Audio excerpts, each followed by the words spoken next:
তুমি কি জানো শুধুমাত্র ওয়ার্ড ডট নিউ টাইপ করলেই মাইক্রোসফট ওয়ার্ডের ডকুমেন্ট খুলে যায়? শুনতে অবাক লাগলেও এটাই সত্যি। ওয়ার্ড ডট নিউ আসলে একটি শর্টকাট ডোমেন যেটা মাইক্রোসফটের তৈরি। তুমি যখন ব্রাউজারে ওয়ার্ড ডট নিউ টাইপ করবে তখন সেটা মাইক্রোসফটের 365-এ নিয়ে যায়। তুমি এখানে আসলে দেখতে পাবে মাইক্রোসফট 365-এর সকল অ্যাপ এখানে ফ্রিতে অ্যাক্সেস করতে পারবে। এই ওয়ার্ডের একটি মজার দিক হলো এখানে তুমি ভয়েস দিয়েও খুব সুন্দর টাইপ করতে পারবে। মাইক্রোসফট সিটিসে আসলে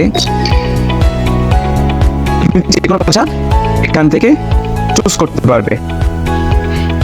এছাড়াও আরও একটি মজার দিক আছে, টু ডু লিস্ট, নোটস এবং উইক প্ল্যানও খুব সুন্দর ফিচারে দেওয়া আছে।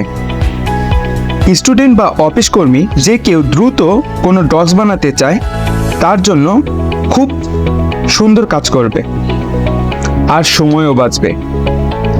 এই টিপসটি তোমার কেমন লাগলো? তাই লাইক করো, বন্ধুদের সাথে শেয়ার করো আর নতুন এমন টিপস পেতে চ্যানেলটিতে সাবস্ক্রাইব করো।